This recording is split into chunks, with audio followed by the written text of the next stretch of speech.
Continuando con el estudio de la reanimación vital en el paciente con trauma, pasaríamos ahora a estudiar lo que es el estado de choque.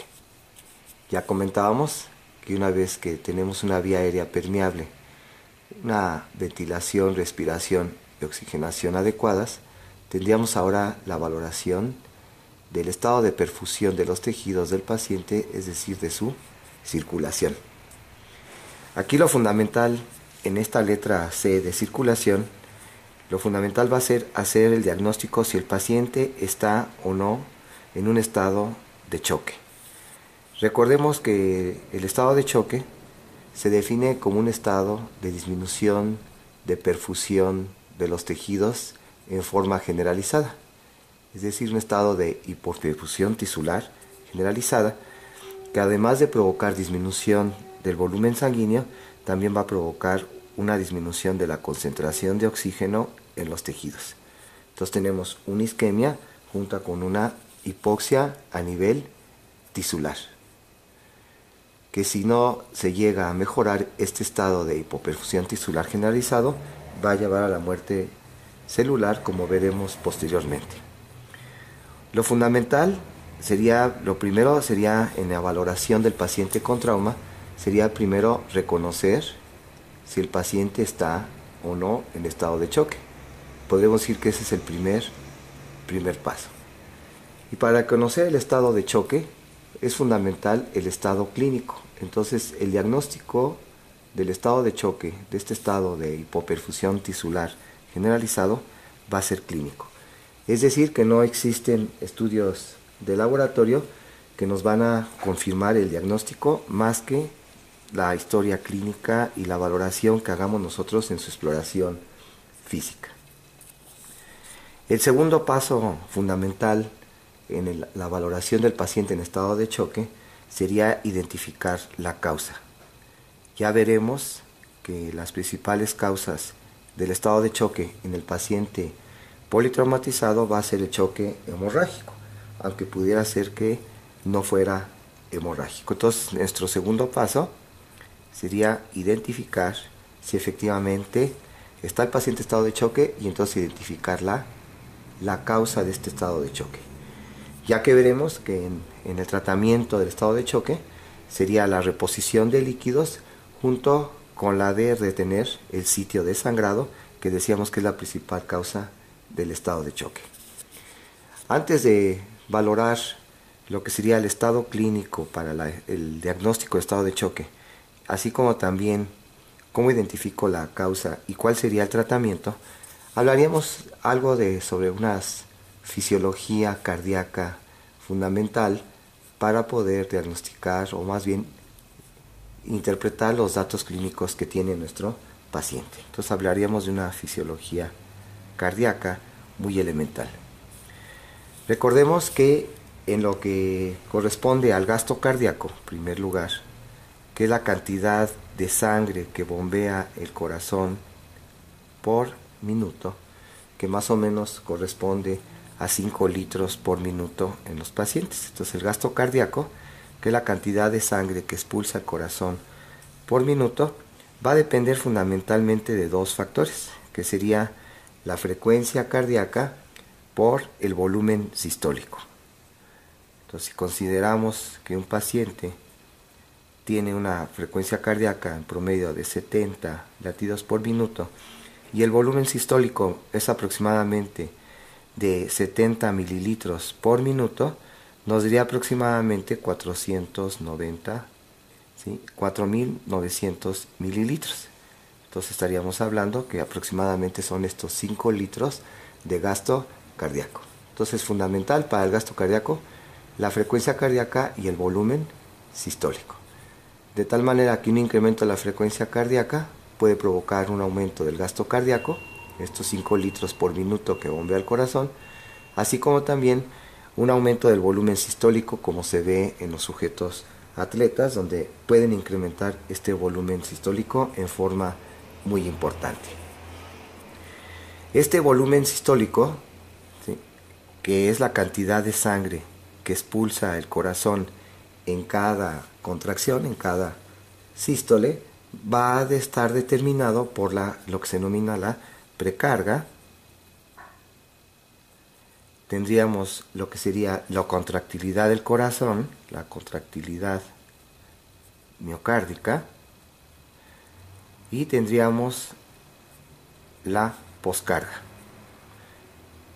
Esos son, vamos a decir, los tres factores que van a estar determinando la cantidad de sangre que va a expulsar el corazón en cada sístole, es decir, el volumen sistólico. La precarga se va a referir, ¿sí?, a lo que es el volumen del retorno venoso al corazón. Entonces, la precarga es el volumen venoso que está llegando al corazón, es decir, hacia el atrio derecho a través de lo que serían las venas cava superior e inferior. Entonces, a este corazón están llegando, ¿sí?, las venas cavas, y va a corresponder al volumen venoso que llega hacia el atrio derecho. Entonces, pondríamos aquí esquemáticamente nuestro corazoncito del atrio derecho y aquí los ventrículos. Ventrículo derecho y ventrículo izquierdo. Esto correspondería a lo que sería la precarga, que decíamos es el volumen venoso que está llegando al corazón. ¿De qué depende este volumen venoso que va a llegar al corazón? Entonces, este volumen venoso va a estar determinado principalmente por lo que sería la capacitancia venosa, que es la cantidad de sangre que pueden tener el lecho venoso, la capacitancia venosa. Tenemos lo que sería la cantidad de sangre total, que sería la volemia, y algo muy fundamental que va a favorecer el retorno venoso, que es la diferencia entre la presión venosa sistémica media. Entonces, la diferencia entre la presión venosa sistémica media, ¿sí?, contra lo que sería la presión arterial, la presión, ¿sí?, del atrio o de la aurícula derecha. Entonces tengo una presión venosa sistémica media y la resto la presión de la aurícula derecha, y eso va a permitir un retorno venoso.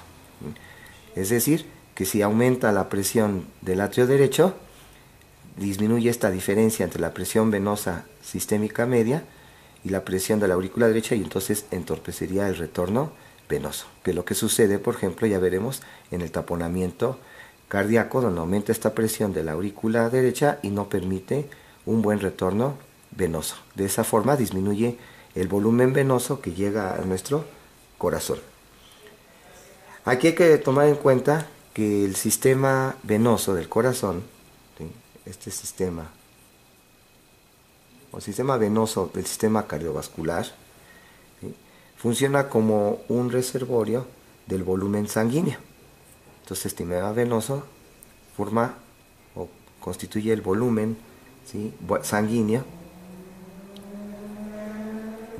venoso. Este volumen sanguíneo venoso está en dos compartimientos.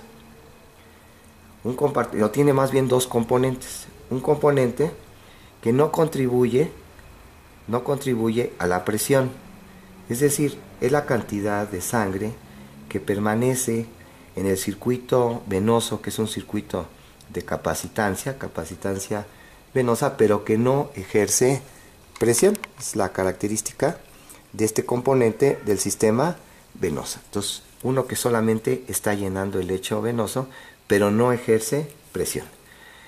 Y el otro componente, que es el más importante, ¿sí?, es el volumen venoso, ¿sí?, es un volumen venoso, pero sí contribuye a un aumento de la presión venosa sistémica media, que es el importante, que es el que va a dar origen a la diferencia de presión, decíamos, entre la presión venosa sistémica media contra la presión de la aurícula derecha.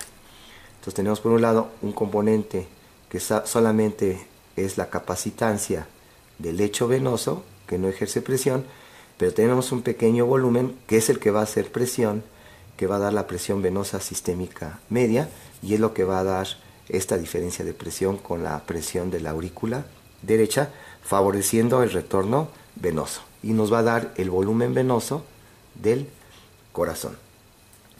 Hay que recordar que el 70% de la sangre se encuentra en el circuito venoso. Es el circuito venoso, se encuentra en el 70% de todo lo que es la sangre. Entonces, aquí tendríamos los elementos que van dando lo que sería la precarga. Entonces, la precarga va a depender de lo que sería de la diferencia, decíamos, entre la presión venosa sistémica media menos la presión de la aurícula derecha. Y eso nos va a dar, ¿sí?, la volemia que va a llegar, el volumen que va a llegar a nuestra aurícula derecha.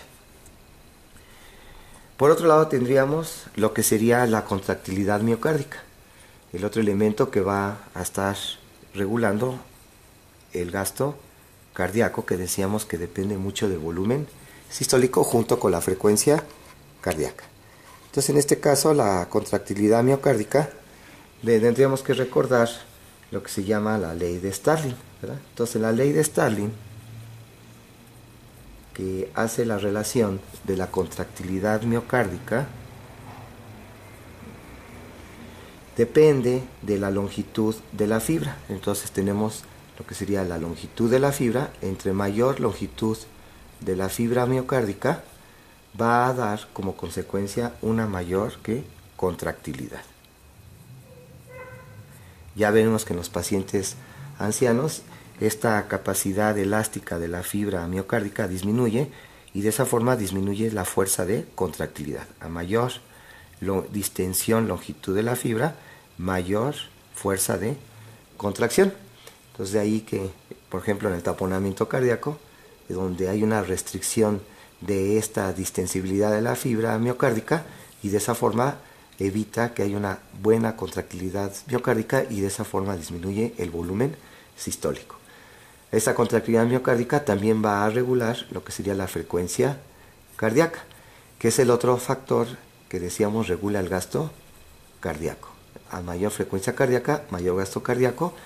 A mayor fuerza de contractilidad también va a aumentar el volumen sistólico, y esto depende de la ley de Starling. Por último tendríamos lo que sería la poscarga.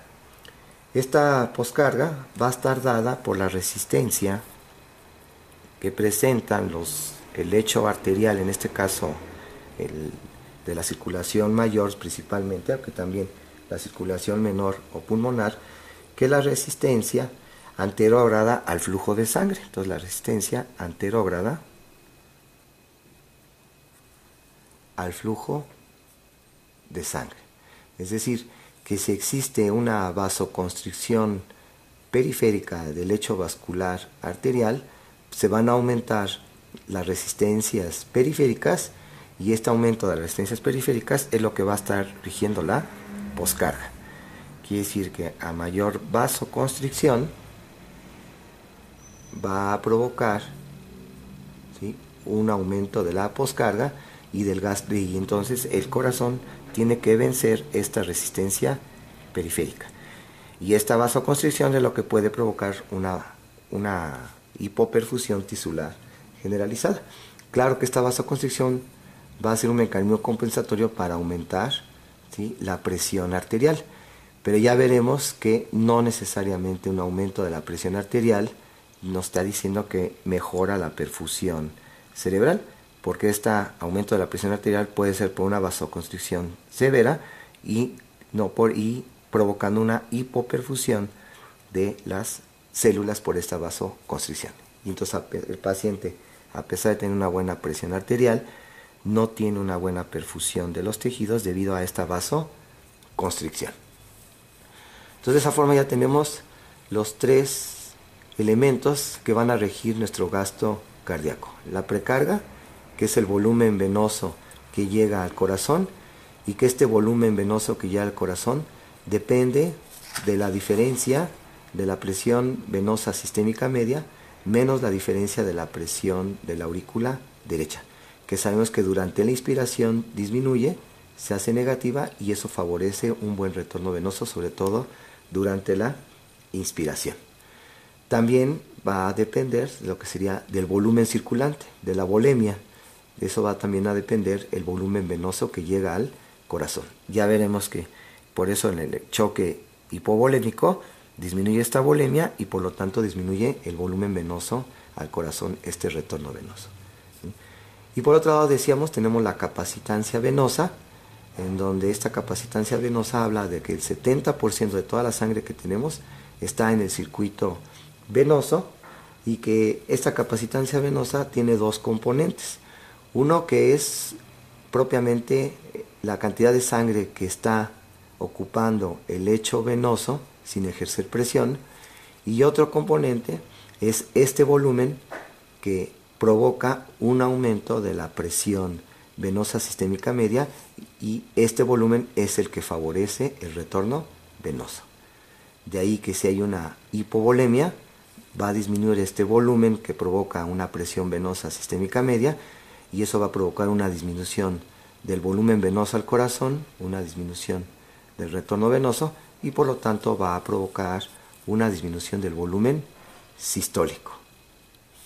Y también podríamos decir, al disminuir el volumen, la cantidad de sangre que llega al corazón, la fibra cardíaca se distiende menos y entonces la fuerza de contractilidad también va disminuyendo. Entonces, ese sería más o menos algunas características fisiológicas básicas cardíacas para ir interpretando los datos clínicos que van a ir apareciendo en nuestro paciente en estado de choque. Ya podríamos pasar a hablar ahora lo que sería la fisiopatología del estado de choque, refiriéndonos principalmente al estado de choque hipovolémico o hemorrágico, que ya decíamos que es la principal causa de estado de choque en el paciente politraumatizado. Entonces, dentro de la fisiopatología del estado de choque, teníamos primero una pérdida sanguínea. Esta pérdida sanguínea, inmediatamente el organismo va a echar a andar mecanismos compensatorios. Y estos mecanismos compensatorios, sobre todo, es la liberación de catecolaminas, sobre todo de noradrenalina. Entonces, ante una disminución del volumen sanguíneo circulante, el organismo lo primero que va a hacer es mecanismos compensatorios, que es incrementar la liberación de noradrenalina. Esta liberación de catecolaminas va a provocar principalmente dos efectos. Uno que sería la taquicardia. Por eso, el primer dato clínico que da el paciente en estado de choque es la taquicardia, y es un mecanismo compensatorio secundario a la liberación de catecolaminas. El otro efecto de las catecolaminas es la vasoconstricción periférica. Esta vasoconstricción periférica, y también posteriormente ya en órganos centrales, es lo que va a dar las manifestaciones clínicas en la piel del paciente, la cual está pálida, fría y diaforética. Esta vasoconstricción periférica es progresiva, decíamos que se va haciendo también a nivel esplácnico. En un principio, esta vasoconstricción lo que favorece es que haya mejor flujo a nivel del encéfalo, también lo que sería a nivel pulmonar y a nivel renal. Entonces, lo que está favoreciendo en un principio este flujo, pero si persiste esta pérdida de volumen, ya también va a haber un sufrimiento de estos órganos ante esta vasoconstricción progresiva.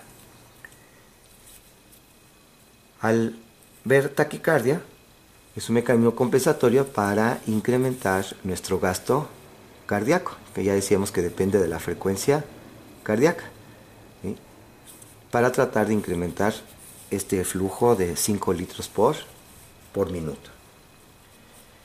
Vemos que en un principio esta liberación de catecolaminas, de noradrenalina, incrementa la presión diastólica, y al aumentarse la presión diastólica, ¿sí?, va a provocar una disminución de la presión de pulso.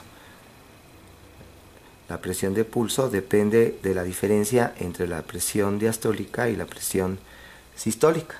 En este caso, si se incrementa la presión diastólica porque la liberación de catecolaminas que provocan la vasoconstricción y esta vasoconstricción aumenta la presión diastólica, provoca una disminución de la presión del pulso, que es otro dato clínico del estado de choque. Por otro lado, vamos a tener que la hipoperfusión tisular generalizada va a provocar que a nivel de la microcirculación se empiecen a elevar sustancias vasoactivas. Estas sustancias vasoactivas tenemos la histamina, que se libera a nivel celular, las bradicininas o bradiquinas, también se empiezan a liberar citoquinas, así como también prostanoides y beta-endorfinas. Entonces se liberan beta-endorfinas y lo que sería prostanoides. Entonces todas estas sustancias son sustancias vasoactivas que van a alterar la permeabilidad vascular, favoreciendo, ¿sí?, lo que sería un problema a la microcirculación con un edema intersticial. Ese sería el problema de la microcirculación. Entonces, esos serían los datos fisiopatológicos que vamos a encontrar. Al haber este estado decíamos, de hipoperfusión tisular generalizada con disminución de sangre y de oxígeno hacia la célula, lo que va a provocar, si hablamos de la fisiopatología a nivel celular, esta hipoperfusión va a echar a andar a nivel celular un metabolismo anaeróbico. Ante la ausencia de oxígeno suficiente, entonces la célula, para sobrevivir, echa a andar su metabolismo anaeróbico. Este metabolismo anaeróbico lo que va a provocar es un aumento del ácido láctico, y este ácido láctico nos va a llevar a una acidosis de tipo metabólico. Y esta acidosis metabólica, por el incremento del ácido láctico, va a disminuir, ¿sí?, la producción o la disposición del ATP, de esta energía muy importante para mantener viva a la célula. Y esta disminución de la adquisición o de la disponibilidad de esta energía del ATP va a provocar, en primer lugar, en la célula alteraciones en la permeabilidad celular, la permeabilidad de la membrana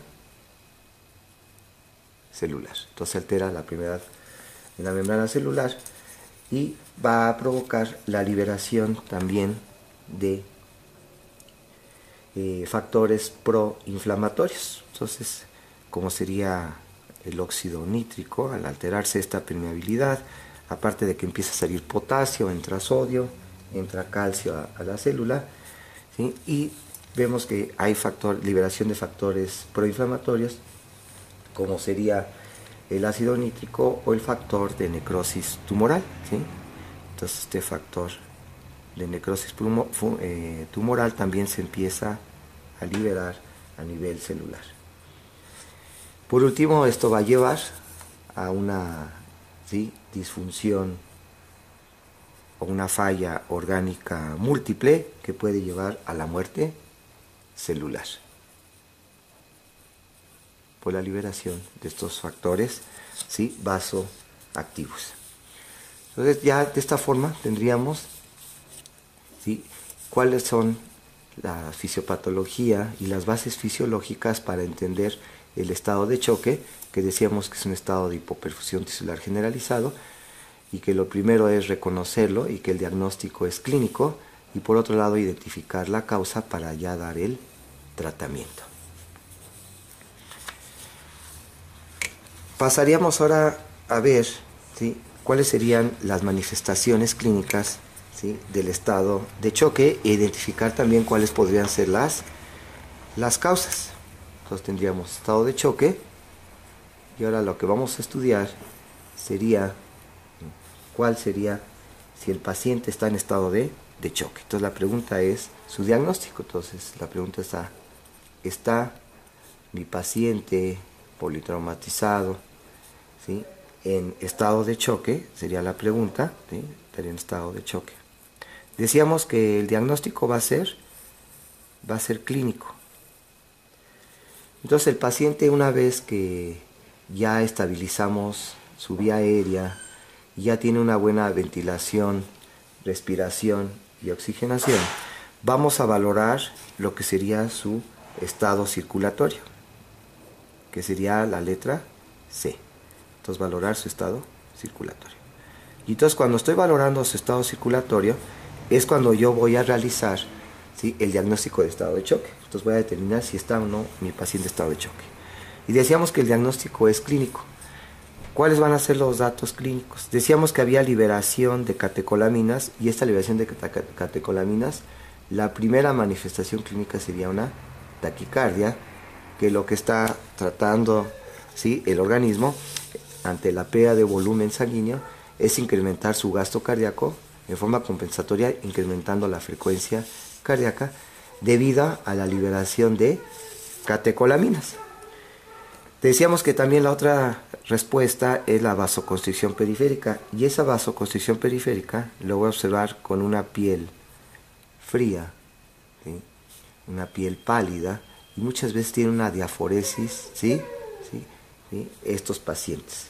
Entonces una pálida, fría y diaforética. Y esto debido a la liberación de catecolaminas. Hay que tener presente que esta frecuencia cardíaca manifestada por taquicardia puede variar de acuerdo a la edad. Entonces hay que tener presente que, por ejemplo, los infantes, estamos hablando de niños menores de 1 año, se considera taquicardia cuando tiene una frecuencia mayor de 160 latidos por minuto. En los sujetos preescolares, menores de máximo de 5 años, se va a considerar taquicardia cuando tienen más de 140 latidos por minuto. En el escolar y en el puber, ¿sí?, en la pubertad, cuando tenga la frecuencia mayor de 120 latidos por minuto, y en el adulto lo voy a considerar como taquicardia cuando tenga más de 100 latidos por minuto. Entonces son cifras que debemos tener presentes para diagnosticar si el paciente presenta o no taquicardia. Hay que tener presente que los pacientes adultos mayores tienen una respuesta limitada a la liberación de catecolaminas por, vamos a decir, ya una deficiencia de sus receptores alfa y beta adrenérgicos. Entonces hay que tener presente que en el paciente adulto mayor ya su respuesta de taquicardia no es tan efectiva como cualquier otro sujeto de menor edad. Por otro lado, hay que considerar los valores de hemoglobina y hematócrito, ¿sí?, en que estos niveles de hemoglobina y hematócrito no son muy confiables en un inicio del estado de choque, ¿sí? Entonces no hay que confiarse en los valores de hemoglobina y hematócrito. Y por otro lado, podemos tener un déficit de base o un incremento del lactato. Estos estudios de déficit de base y de lactato son útiles para determinar, ¿sí?, la presencia y sobre todo la severidad del estado de choque. Entonces, cuando haya un déficit de base y un incremento del lactato a nivel periférico, nos está hablando de la severidad del estado de choque. Pero es importante saber que el estado de choque se va determinando por la historia, por la valoración clínica. Ya veremos que hay otros parámetros importantes y los vamos a estudiar cuando podamos ver los grados del estado de choque basados en los signos clínicos. Entonces, esto sería lo fundamental ahorita, pero ya ahorita veremos cuáles son los grados, ¿sí?, basados en los signos clínicos. Antes de ver el resto de datos clínicos, hablaríamos de lo que sería, cuál sería la pregunta, cuál sería la causa del estado de choque. Entonces, ¿cuál es la causa del estado de choque? Decíamos que el estado de choque, su causa puede ser La más frecuente es la hemorrágica o hipovolémica en el paciente traumatizado. O bien puede ser no hemorrágico o no hipovolémico. Entonces, por mucho, el más frecuente es el hemorrágico. Cuando hablamos del no hemorrágico, este hemorrágico fisiopatológicamente podríamos clasificarlo en 3 grupos. En su fisiopatología hablaríamos, por ejemplo, del choque no hemorrágico de origen obstructivo, en donde hay un problema en el retorno venoso. Entonces hablábamos aquí de que el gasto cardíaco depende, ¿sí?, del volumen sistólico, y este volumen sistólico va a depender, ¿sí?, del volumen venoso del corazón que llega al corazón, y que decíamos que depende de la diferencia entre la presión venosa sistémica media menos la presión de la aurícula derecha. Entonces, si hay un aumento de esta presión dentro del corazón o intratorácica, ¿sí?, va a dificultar el retorno venoso porque se incrementa la presión de la aurícula derecha, y ese sería el estado de choque de origen obstructivo. ¿Cuáles pueden ser las principales causas de este choque obstructivo? Entonces sería el taponamiento cardíaco, donde existe la presencia de sangre en la cavidad pericárdica y impide una buena distensibilidad de el corazón. Teníamos también el neumotórax a tensión. El neumotórax a tensión, ¿sí?, hay un fenómeno de válvula en donde entra aire a la cavidad pleural, y cada vez que inspira el paciente, o si está con ventilación mecánica, aumenta la cantidad de aire pleural sin poder salir, y entonces va incrementándose la presión intratorácica, y este aumento de la presión intratorácica va a evitar un buen retorno venoso. Entonces, esas serían las principales causas de un choque de tipo obstructivo. Tendríamos otro choque que sería el choque cardiogénico. Aquí en el choque cardiogénico, el problema va a estar en lo que sería principalmente la contractilidad miocárdica. Ya decíamos que el otro factor que va a regular el gasto cardíaco sería la contractilidad miocárdica, donde teníamos que estudiar la ley de Starling.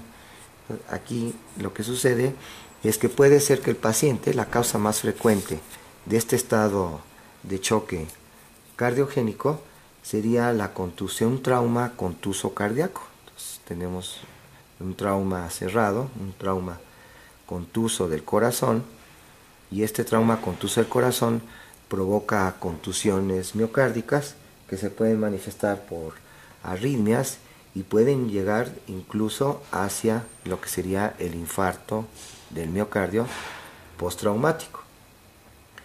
Y se presentan entonces estas arritmias, hay una desaceleración rápida de repente del corazón, y entonces aquí es fundamental hacer un monitoreo electrocardiográfico de estos pacientes para ir identificando datos de arritmias o bien de isquemia que pueden llegar hasta el infarto del miocardio. Aquí también se incluye como causa de infarto de choque de tipo cardiogénico lo que sería el mismo taponamiento cardíaco, porque este taponamiento cardíaco lo que va a provocar es una disminución de la longitud de la fibra, y de esa forma una disminución de la fuerza de contracción, de la ley de Starling. Pero sabemos que la causa principal de choque cardiogénico es el trauma directo al corazón, generalmente en trauma torácico cerrado. Aquí es muy importante para el manejo de estos pacientes el monitoreo lo más pronto posible de la presión venosa central, ya que ante la falla cardíaca se va a ir incrementando la presión venosa central debido a que no puede bombear el corazón toda la sangre que tiene de retorno venoso. Es decir, en estos casos hay una disfunción de bomba, y que son de muy mal pronóstico estos pacientes que tienen un choque no hemorrágico de origen cardiogénico. Por último, completando el choque no hemorrágico, tendríamos el choque que se denomina de tipo distributivo. En este choque de tipo distributivo, la fisiopatología es que va a haber una vasodilatación periférica muy importante. Es decir, aquí el problema se va a presentar a nivel de la poscarga. Ya decíamos que la poscarga está dada por la resistencia anterógrada al vaciamiento del corazón y que está dado por fenómenos de vasoconstricción o de vasodilatación. Entonces, en este caso del choque de tipo distributivo va a haber una vasodilatación muy importante, y al haber una vasodilatación generalmente va a haber una disminución de la tensión arterial al disminuir esta resistencia anterógrada, ¿sí?, al vaciamiento del corazón. Pero esta vasodilatación muy severa va a provocar una hipovolemia relativa, porque va a haber, ¿sí?, aumenta lo que sería el volumen de esta capacitancia venosa principalmente, y se incrementa este volumen del 70%. Podríamos decir que entre paréntesis o entre comillas habría un secuestro de sangre en el lecho, ¿sí?, venoso, en la microcirculación, por esta vasodilatación tan severa. Este choque distributivo se ve en dos circunstancias. Uno que es en el choque séptico, ¿sí?, y en el choque de tipo neurogénico. Aquí agregaríamos que no lo vemos en el paciente traumatizado, que sería el choque anafiláctico, ¿sí?, ante una reacción inmunoalérgica.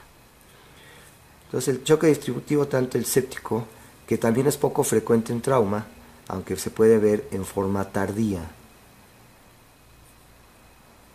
este choque séptico de tipo distributivo en paciente traumatizado, y esto se ve sobre todo cuando existe perforación de víscera hueca. Entonces, una perforación del intestino o del estómago, del tubo digestivo, va a provocar la liberación de bacterias hacia la cavidad peritoneal, y esta gran cantidad de bacterias va a provocar un problema inflamatorio con liberación de toxinas, y estas toxinas es lo que va a provocar el fenómeno de vasodilatación muy importante, provocando un choque de tipo distributivo.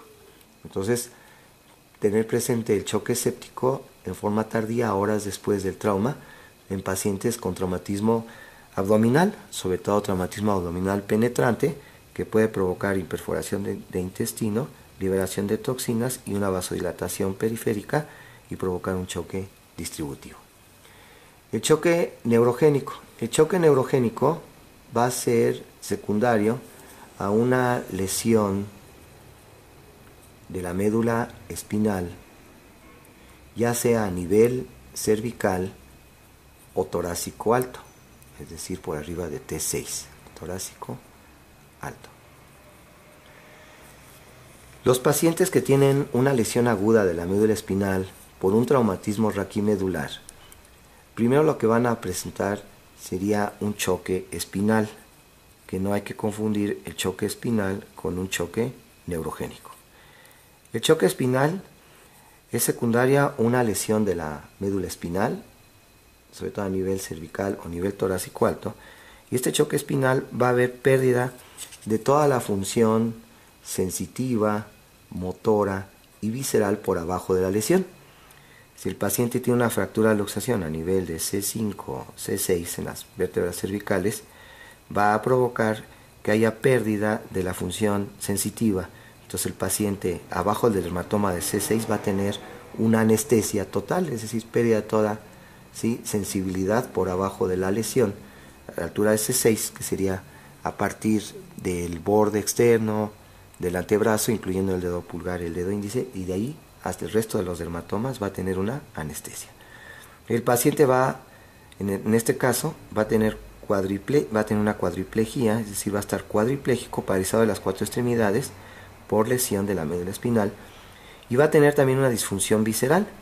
Entonces, es muy característico que este paciente en la fase aguda llega con una distensión abdominal por un hilio paralítico, y también llega con retención urinaria por presentar una vejiga neurogénica, ¿sí?, donde hay una dilatación importante de la vejiga por pérdida de su tono muscular.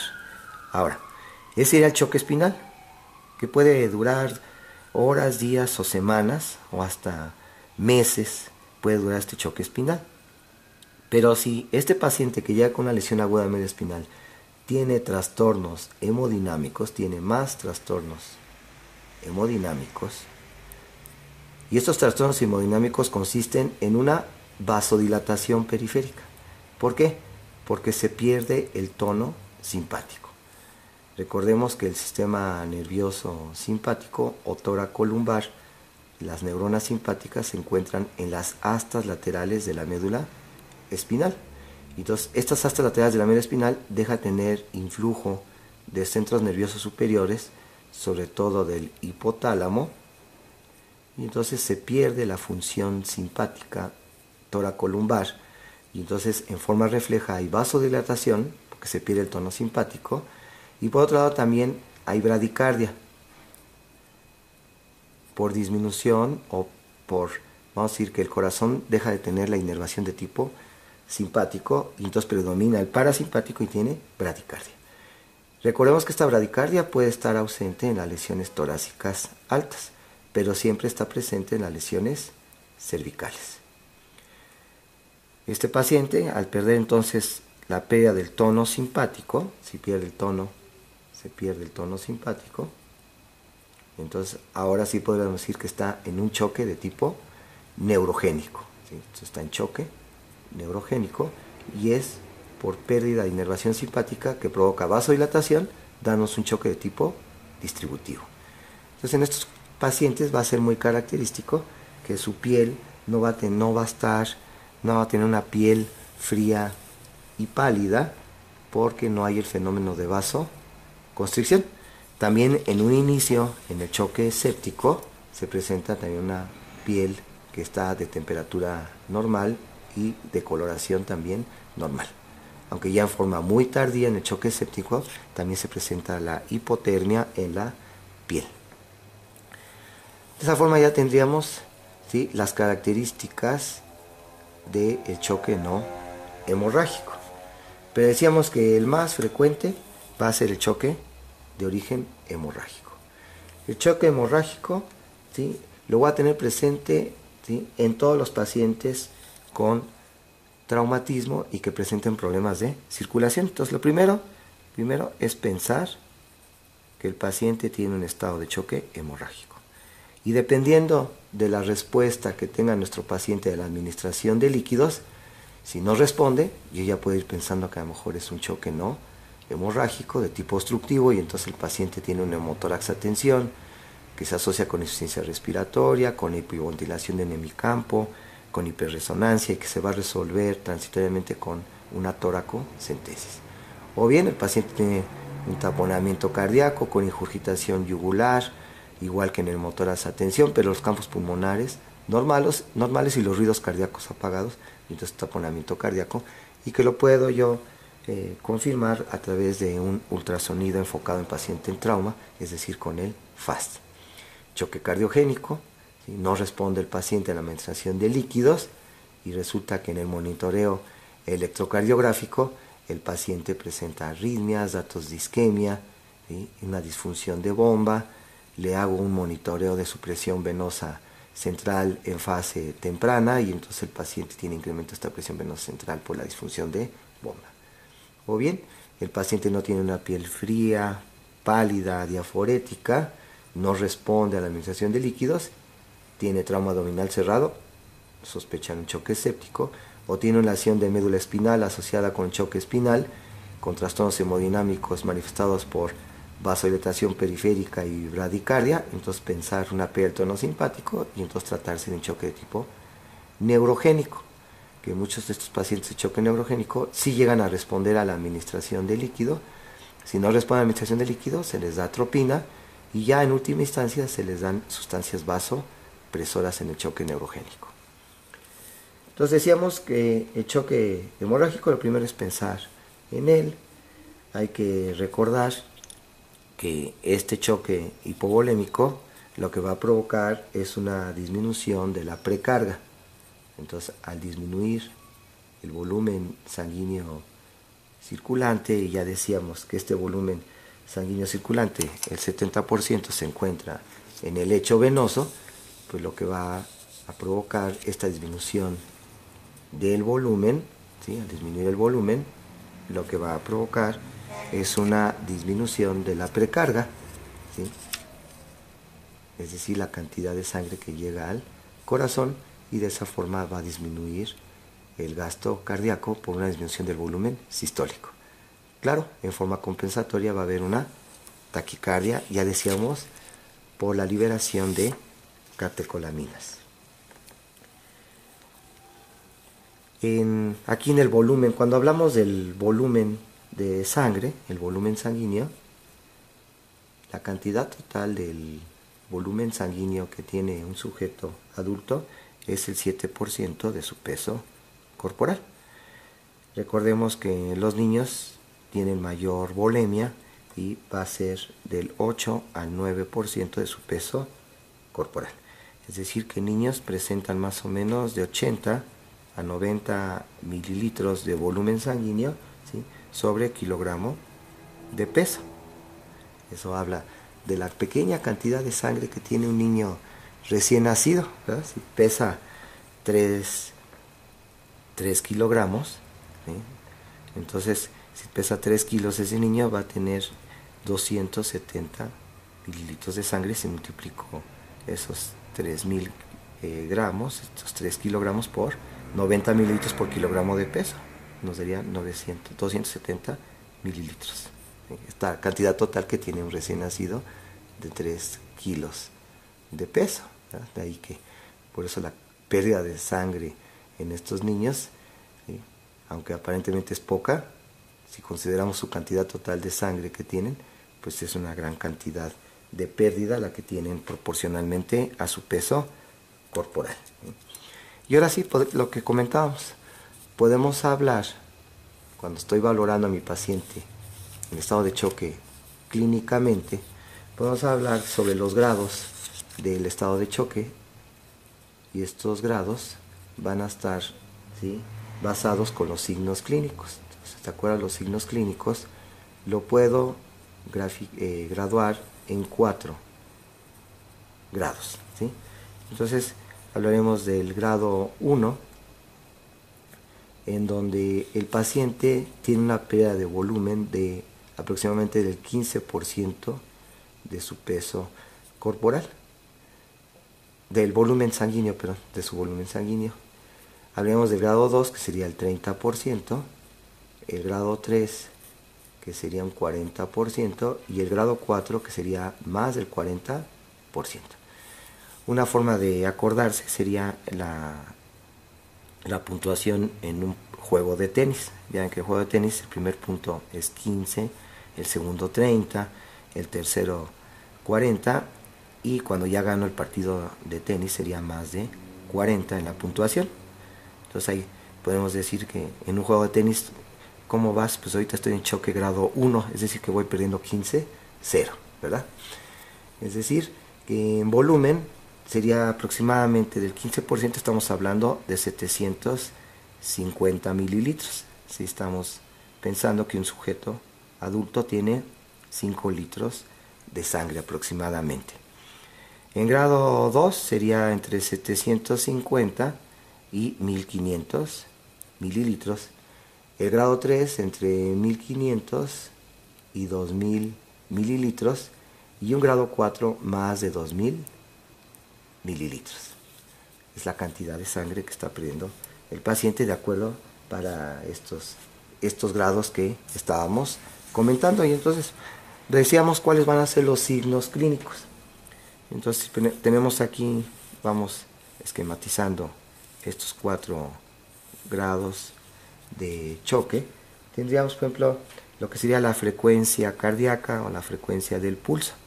Si es grado 1, vamos a tener, no llegan a 100, dícense que a menos de 100 latidos por minuto, aquí sí que es muy incipiente. Aquí en grado 2 de 100 a 120 latidos por minuto, grado 3 120 a 140, y grado 4 pues en promedio más de 135 latidos por minuto. Quiere decir que entre mayor frecuencia cardíaca, mayor pérdida de sangre.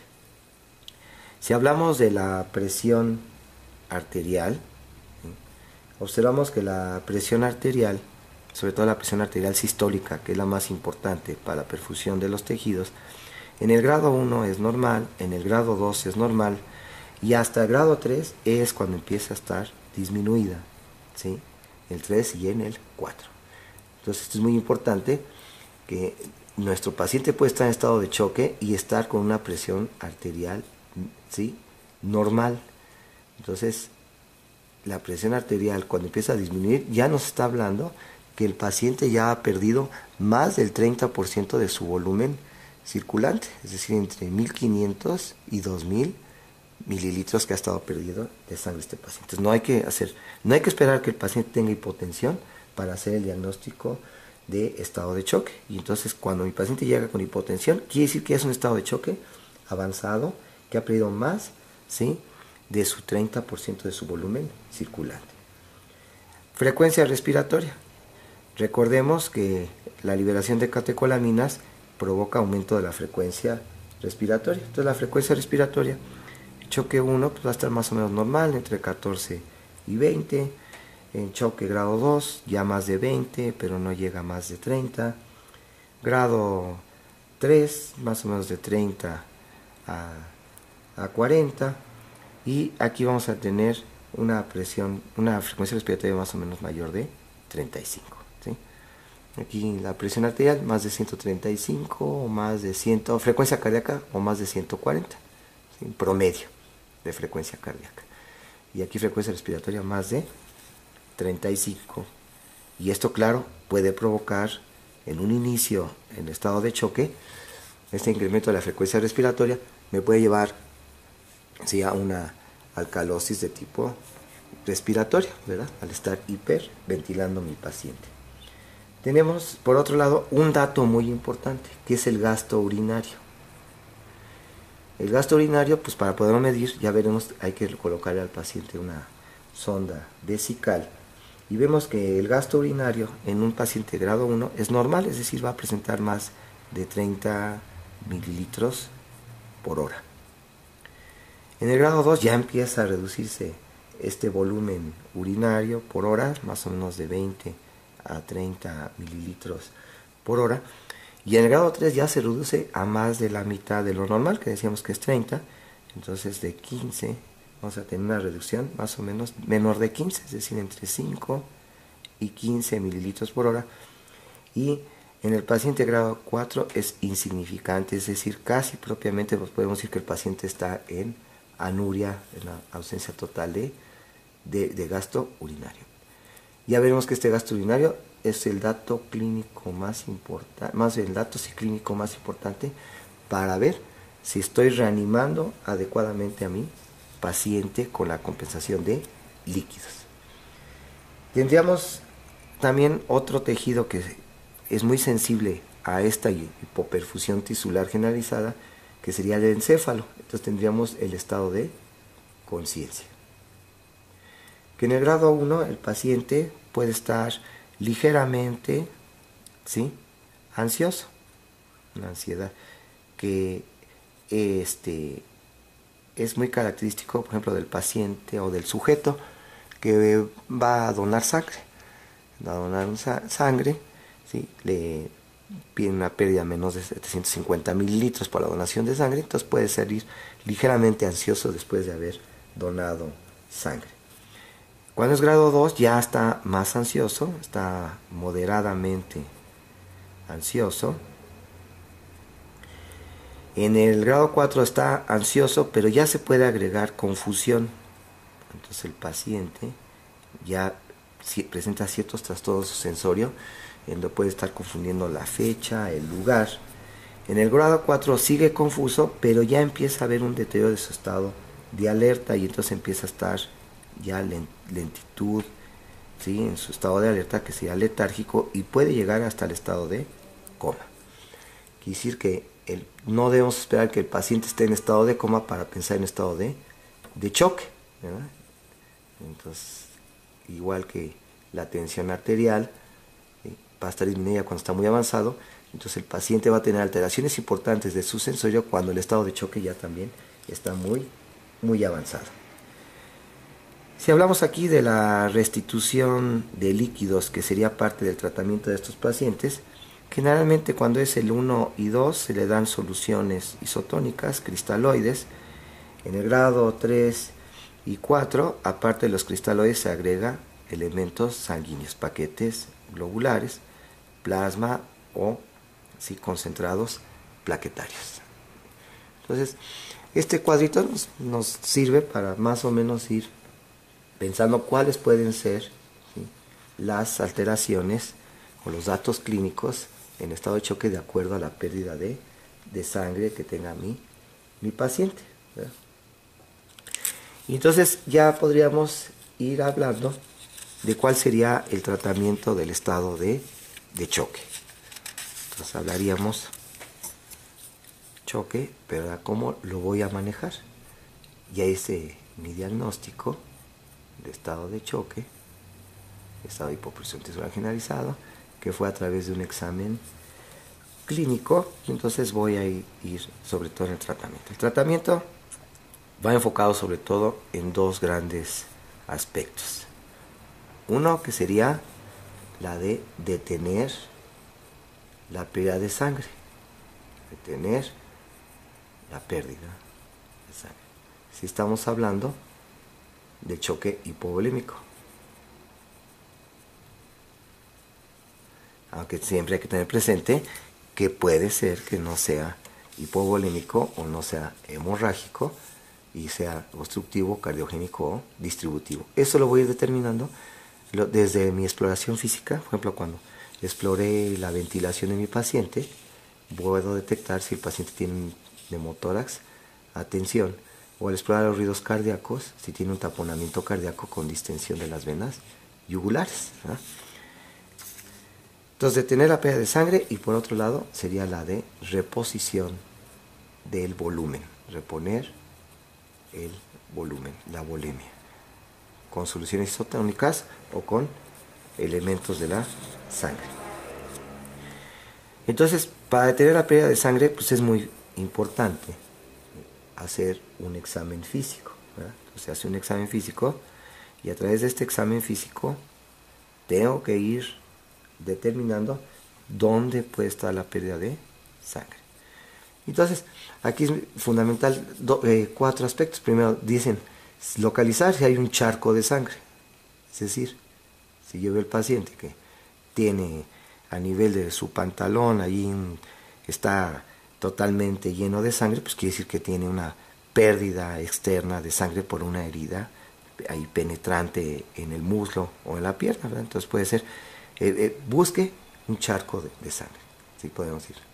Otro sitio puede ser en el tórax, es donde el paciente puede tener un sangrado interno en el tórax, puede ser un hemotórax masivo. Otro sitio importante sería el abdomen. El abdomen, ¿sí?, es uno de los sitios más frecuentes de sangrado y que puede pasar inadvertido, no lo veo, no lo considero, y puede ser que el paciente fallezca porque no pensé que tuviera un sangrado en el abdomen. Otro sitio sería, ¿sí?, en pelvis. Entonces hay que considerar, ¿sí?, que las fracturas que más sangran son las de la pelvis, y que este sangrado de la pelvis generalmente se va al retroperitoneo. Aunque este sangrado del retroperitoneo también puede ser secundario a una herida penetrante de abdomen. Entonces, del retroperitoneo, ¿sí? Y para que no se nos olvide también un sangrado en el muslo, y aquí se refiere sobre todo a fractura del fémur. Una fractura del fémur más o menos equivale a cerca de 1500 mililitros. Es decir, que un paciente que tiene fractura de fémur ya estaría en un estado de choque por lo menos grado 2.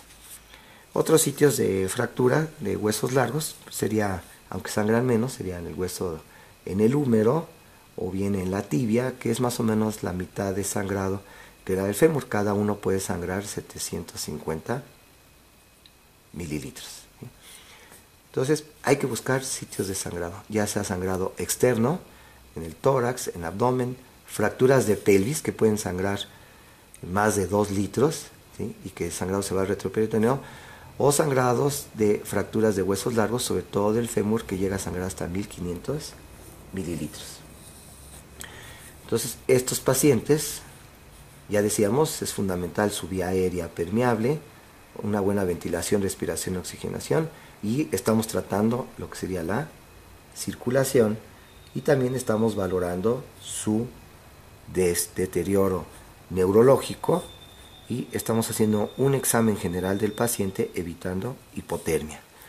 Entonces, junto con estas maniobras que estamos haciendo, estamos tratando de identificar sitios de sangrado, y nuestra función era detener el sangrado, que mucho va a requerir un tratamiento quirúrgico, ¿verdad? Una descompresión del tórax, un hematomas masivo y tratamiento definitivo quirúrgico. Un sangrado que tiene sangrado abdominal, paciente que tiene sangrado abdominal, requerimos al cirujano general. De pelvis al ortopedista, una angioembolización para tratar los sangrados de pelvis, una estabilización de la pelvis, y de huesos largos, pues lo más importante sería la inmovilización de las extremidades. Junto con el examen físico, tengo que aplicar algunos anexos, como es la colocación de una sonda gástrica. Hay que descomprimir ese estómago, porque la distensión abdominal o la distensión gástrica importante puede provocar bradicardia por estimulación del vago y también una hipotensión. Y también puede ser un factor de una aspiración, ¿sí? Y una broncoaspiración.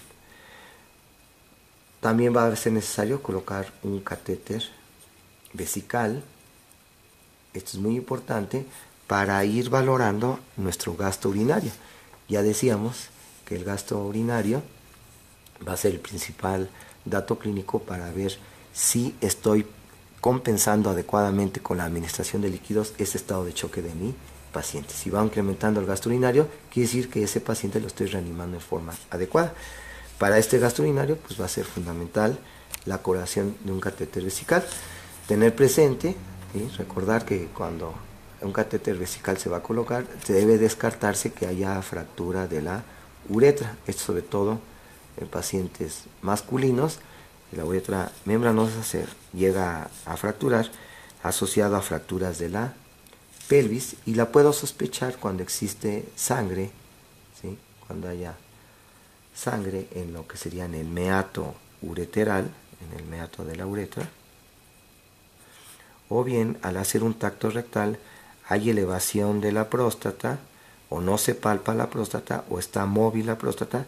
Son datos que me hacen sospechar en una fractura de uretra, y entonces estaría contraindicado la colocación de un catéter vesical, y ahí voy a requerir el apoyo del especialista y hacer un uretrograma retrógrado, ¿sí? Siempre y cuando mi paciente ya esté compensado en el estado de choque. Entonces, ahí vamos nosotros y tratando de localizar dónde está el sangrado, y hay que detener este sangrado. Si seguimos con el tratamiento del estado de choque, decíamos que hay que reponer volumen. Para reponer el volumen, lo que se utilizan van a ser los líquidos, que son soluciones isotónicas. Entonces son administración de líquidos. Se va a hacer ya sea el Ringer lactato, o solución de Harman, ¿verdad? O solución fisiológica normal, ¿verdad?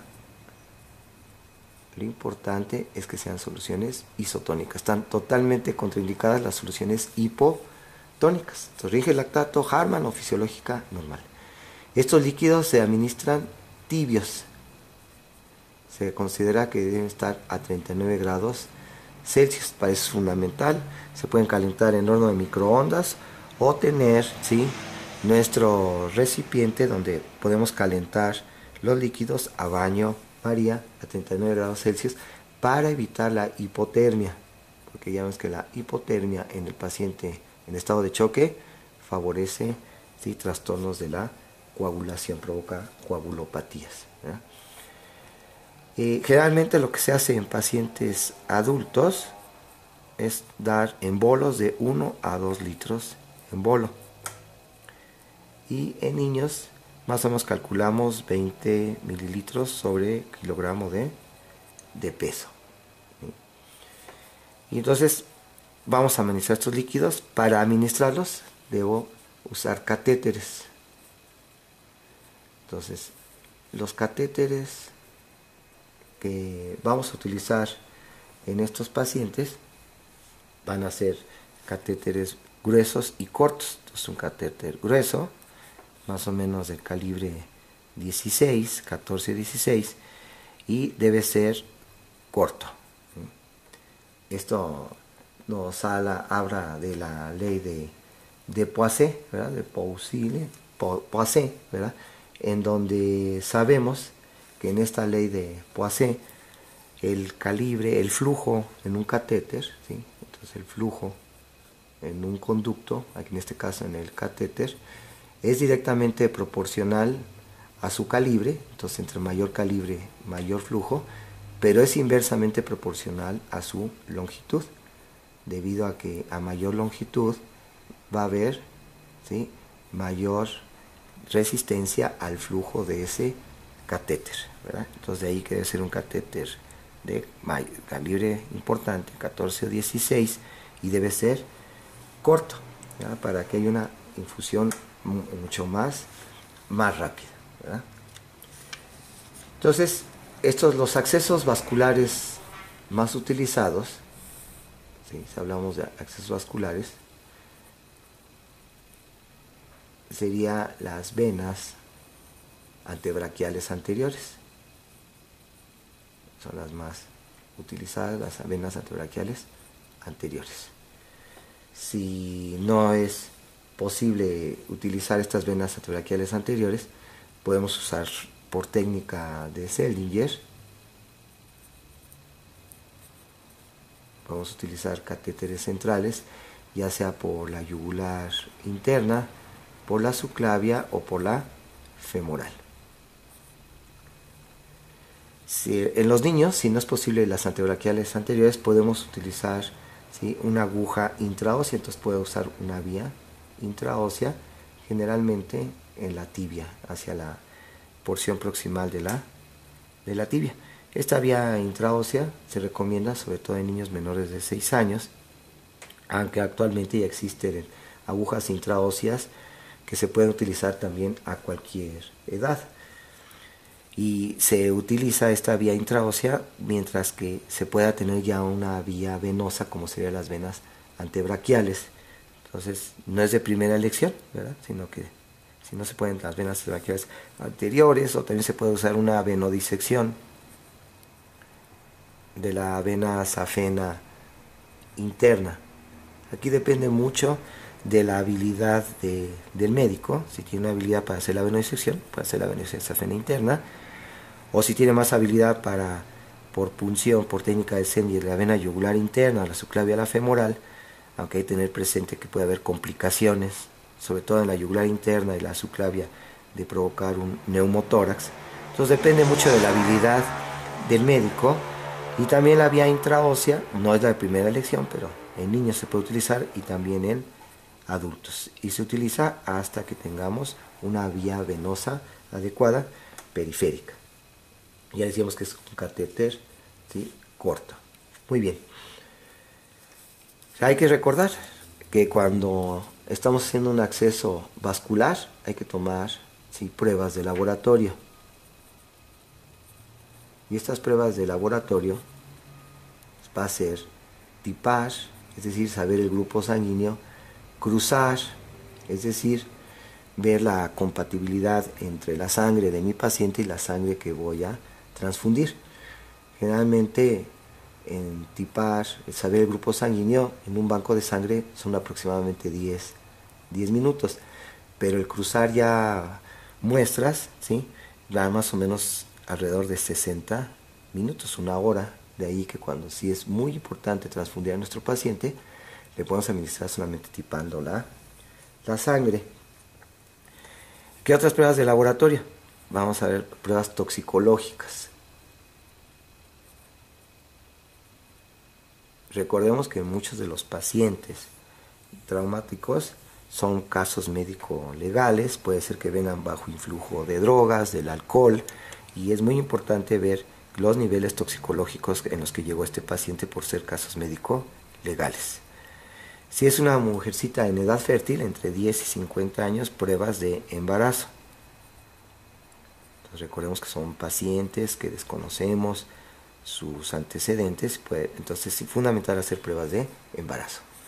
Como son pacientes potencialmente quirúrgicos, hay que hacer tiempos de coagulación, entonces tiempo de protrombina y tiempo parcial de tromboplastina, así como también podemos ver cuáles serían sus niveles de hemoglobina, su hematócrito, biometría hemática, así como electrolitos séricos. Entonces, tipo cruzo, pruebas toxicológicas de embarazo, tiempos de coagulación, biometría hemática, electrolitos séricos con glucemia, para saber las condiciones bioquímicas de mi paciente, que son las pruebas de laboratorio, y lo voy a aprovechar en el momento que estoy haciendo el acceso vascular. Decíamos que dentro del tratamiento del paciente, de tener el sangrado y reponer el volumen, una vez que estoy haciendo estas pruebas, o estoy haciendo estas maniobras, hay que ver la forma de respuesta del paciente.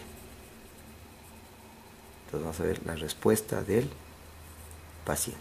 Entonces va a ser fundamental que en forma conjunta estoy tratando de localizar sitios de sangrado, que puede ser que el paciente termine en cirugía, de ahí es muy importante la valoración del cirujano desde un principio, si ya estoy detectando un paciente en estado de choque.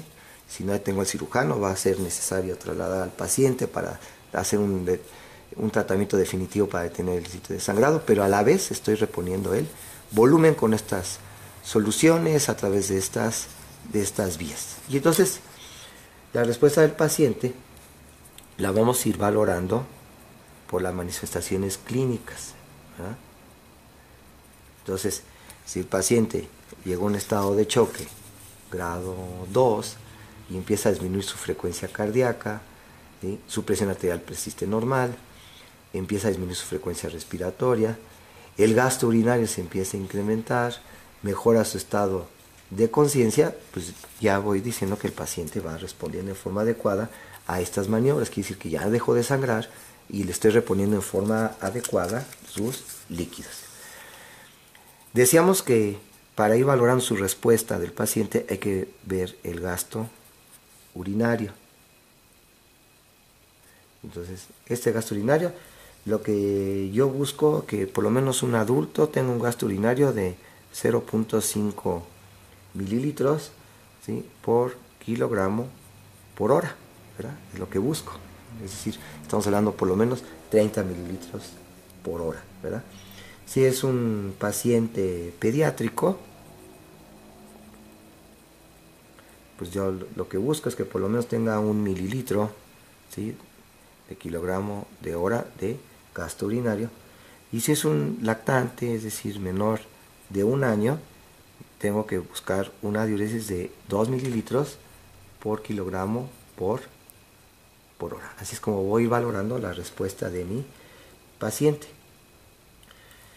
Estos pacientes pueden evolucionar a una acidosis metabólica, decíamos, dentro de la fisiopatología de esta hipoperfusión tisular generalizada, lleva por último una acidosis metabólica que se va a manifestar por un déficit de base y con un incremento del lactato. Estos pacientes, si tienen estado de choque, están en un choque avanzado, estaría contraindicado a la administración de bicarbonato, ¿sí?, de sodio en estos pacientes, si están en estado de choque con una acidosis metabólica, debido a que la administración de bicarbonato lo que va a provocar es mayor, ¿sí?, mayor presencia de dióxido de carbono, y esto va a favorecer la acidosis. Entonces, en los pacientes está contraindicada la administración de bicarbonato de sodio porque tienen ya su acidosis de tipo metabólica y están en un estado de hipoperfusión tisular generalizado. En la respuesta del paciente hay que tener presente dos conceptos. El concepto de lo que se denomina el paciente que está hemodinámicamente estable contra el paciente que está hemodinámicamente normal. El paciente hemodinámicamente estable es el paciente que aún persiste con taquicardia, persiste con taquipnea. En cambio, el hemodinámicamente normal es el que tiene ya una frecuencia cardíaca normal, una frecuencia respiratoria normal, una presión arterial normal. Entonces, lo que buscamos generalmente es que el paciente esté hemodinámicamente normal, aunque puede ser que en su evolución de respuesta del paciente pueda estar hemodinámicamente estable, en donde ya no está muy taquicárdico, pero persiste taquicárdico. Ya no está muy hipotenso, pero está todavía hipotenso. Es lo que hablamos del hemodinámicamente, pero estable. Pero lo que yo busco es que esté hemodinámicamente normal. Entonces, ¿cuáles pueden ser las respuestas, los patrones de respuesta de mi paciente? Entonces, los patrones de respuesta pueden ser tres. Un paciente que tenga una respuesta rápida. Es decir, el paciente que estoy administrando los líquidos, un bolo de 1 a 2 litros en el adulto o en el niño, decíamos de 20 mililitros por kilogramo de peso, y tiene una respuesta rápida. Generalmente son los pacientes que tienen una pérdida de menos del 20% de su volumen sanguíneo. Y aquí generalmente son pacientes que seguramente ya se detuvo el sangrado, tuvo un sangrado del muslo, solamente por fractura del fémur, una lesión de la fractura del fémur, sangró 1500, le repuse con líquido. Se dice que más o menos es que por cada mililitro de sangre perdido va a requerir el paciente 3 mililitros de soluciones, ¿verdad? Y esto por la pérdida de sangre, más o menos así en promedio. Y entonces este paciente ya se detuvo el sangrado, se repuso el volumen y tiene una respuesta rápida. Puedo tener otra respuesta que es una respuesta transitoria. Es decir, que mientras que yo estoy administrando los líquidos, mejoraron sus signos vitales. Estuvo ya, puede ser que hemodinámicamente normal, pero una vez que dejaron de pasar los líquidos, otra vez el paciente tiene manifestaciones de hipoperfusión tisular. Y entonces, más o menos son pacientes que han perdido entre el 20 y el 40% de su volumen circulante. Quiere decir que seguramente son pacientes que siguen con pérdida sanguínea, ¿verdad? Y entonces son pacientes que van a requerir una adecuada valoración para ver dónde está el sitio del sangrado y detenerlo, ¿verdad? Y tenemos los pacientes que pueden tener una respuesta mínima o nula. Estos pacientes que tienen una respuesta mínima o nula, ¿sí?, seguramente van a requerir de una cirugía. Es decir, que tienen un sangrado tan importante, por ejemplo a nivel abdominal, o tienen una fractura de pelvis y entonces van a requerir una angioembolización para detener el sangrado ahí de las venas ilíacas, ¿sí? O bien es un paciente que tiene un choque no hemorrágico. Entonces, una vez que decíamos que en el tratamiento del estado de choque vamos a tratar a todos los pacientes como si fueran, ¿sí?, hipovolémicos. Entonces puede ser que el paciente no responda, ¿sí?, a la administración de líquidos, y entonces puede ser que tenga un sangrado masivo y que requiera cirugía o angioembolización, o bien se trate de un choque de tipo obstructivo o algo muy grave que sería el choque de tipo cardiogénico, en donde va a requerir un monitoreo temprano de la presión venosa central, ¿verdad? O bien es un choque por taponamiento cardíaco, o por neumotorax a tensión, o es un choque séptico, o es un choque neurogénico, que no responde a la administración de líquidos y va a requerir atropina, y si no responde, entonces ya sustancias vasoactivas. Entonces estos serían los patrones como puede responder nuestro paciente. ¿verdad? Si hablamos, por ejemplo, cuando estamos aquí haciendo la reposición de volumen y hablábamos de lo que sería el tipar y cruzar, entonces en estado de choque sabemos que muchos de estos pacientes van a requerir la administración de sangre, de elementos de sangre, ¿sí? Que en sentido ideal pues, sería administrar con un tipo específico y hacer también pruebas cruzadas para ver una incompatibilidad a subtipos.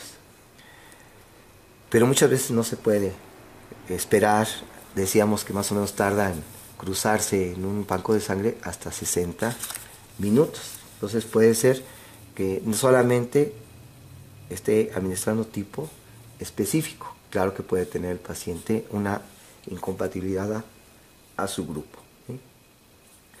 Si no da tiempo ni siquiera de cruzar al paciente, de tiparlo, porque es un sangrado muy importante, ¿sí? Entonces podemos pensar en administrar a todos los pacientes, ¿sí?, un tipo de sangre o RH negativo, ¿sí?, para evitar una incompatibilidad a grupo. Esto sobre todo RH negativo en las mujercitas en edad reproductiva, para evitar un problema en embarazos subsecuentes, ¿verdad? Recordar que en la sangre nunca debe usarse hondo de microondas, no microondas, cuando se estén usando elementos sanguíneos, ¿sí? Y estos pacientes, ¿sí?, puede ser que después la sangre debe ser entonces tibia, y se tibia con baño María.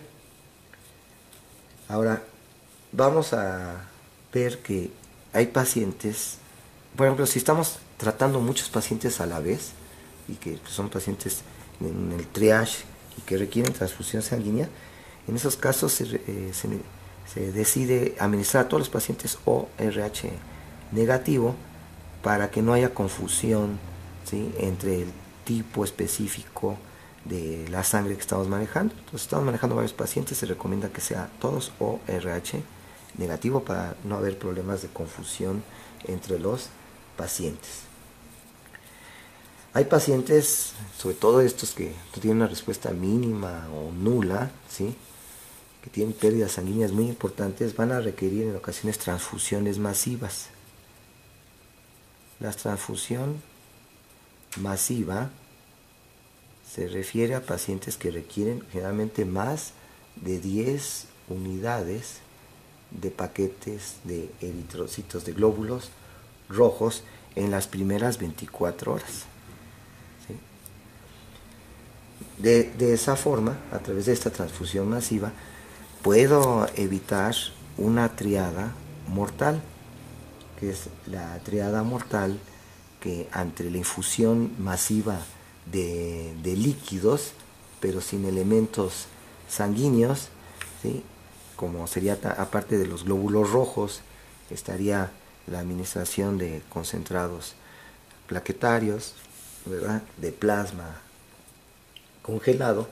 Entonces, para evitar la triada mortal, es por la que es importante realizar una transfusión masiva en estos pacientes. La triada mortal sería una coagulopatía. Entonces la coagulopatía,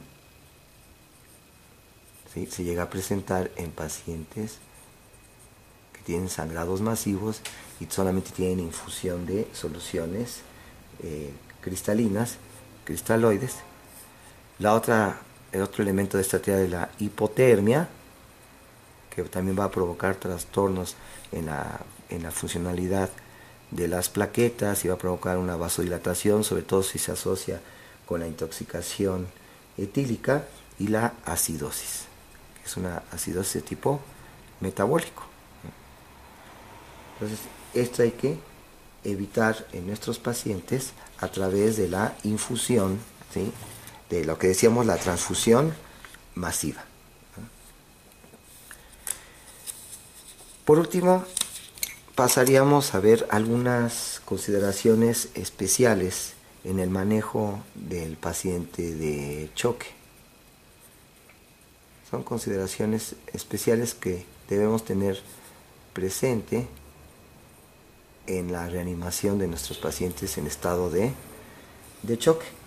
Entonces, por un lado, sería igual decir que es lo mismo, es decir, equiparar lo que sería, ¿sí?, la presión arterial, ¿sí?, con gasto cardíaco. Es decir, que si tengo una buena presión arterial, entonces mi paciente no va a tener problemas, o sea, va a tener un adecuado gasto cardíaco. Esto es falso, ¿verdad? Entonces, recordemos que estos pacientes, su principal patología es que tienen una hipoperfusión tisular generalizada y que el tratamiento va a ser con la administración de líquidos. Entonces, la administración de líquidos. Y que a través de la administración de líquidos es mejorar la perfusión, ¿verdad? Entonces lo que se busca es mejorar la perfusión. Y mejorando la perfusión, ¿sí?, es con aumento del flujo, ¿sí?, sanguíneo, ¿verdad? Es lo que se está buscando. Y al aumentar el flujo sanguíneo, se incrementa el gasto cardíaco. Entonces, si aplicamos la ley de Ohm, en donde hablaríamos que la presión arterial es igual al gasto cardíaco más las resistencias vascular periférica. Entonces, si el paciente aumenta su presión arterial, ¿sí?, por aumento de las resistencias periféricas, no está mejorando su gasto cardíaco. Es decir, no está mejorando la perfusión de los tejidos.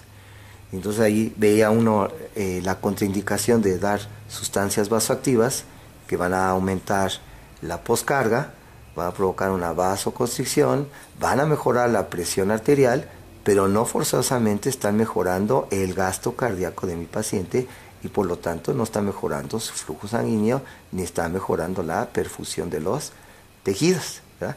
Entonces no es lo mismo presión arterial que gasto cardíaco. Quiere decir que el paciente puede tener una presión arterial normal por aumento de las resistencias vasculares periféricas, pero tener un gasto cardíaco disminuido porque yo no he administrado la suficiente cantidad de líquidos. ¿Qué otras consideraciones especiales? Tenemos los pacientes de edad avanzada.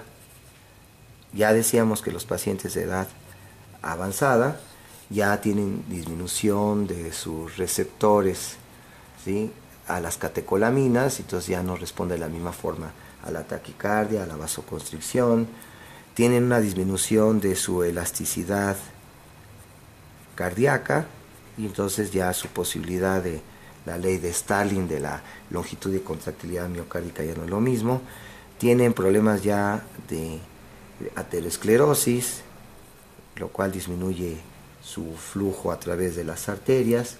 Son pacientes que están tomando muchas veces ya medicamentos en forma crónica, sobre todo diuréticos, beta bloqueadores, y están provocando entonces una disminución de la respuesta a las catecolaminas y una disminución ya del flujo sanguíneo debido a la administración de diuréticos, así como también tiene una reducción de su elasticidad pulmonar, lo que los hace, sí, los favorece a una hipoxia por una hipoventilación.